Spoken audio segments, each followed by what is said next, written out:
Hi there, Jane with Pole Fit Nation, and today we're going to take the reverse grab and the front hook, and we're going to put them together. It will look like this.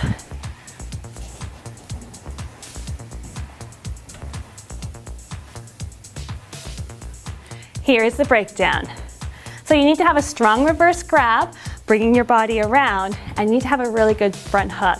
So if you haven't done those tutorials, I'm going to tell you to go back and look at those tutorials again and make sure you have a strong understanding of those moves because we're going to put them together.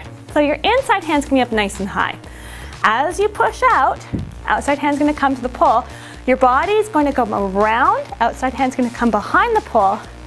Then as you release, we're going to hold, and then the inside leg will come in front into the front hook. So it's fairly quick.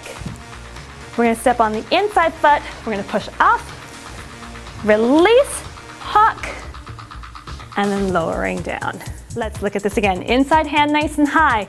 Take some steps around, step on the inside foot, we're going to push off, then release, hook, and then lowering down.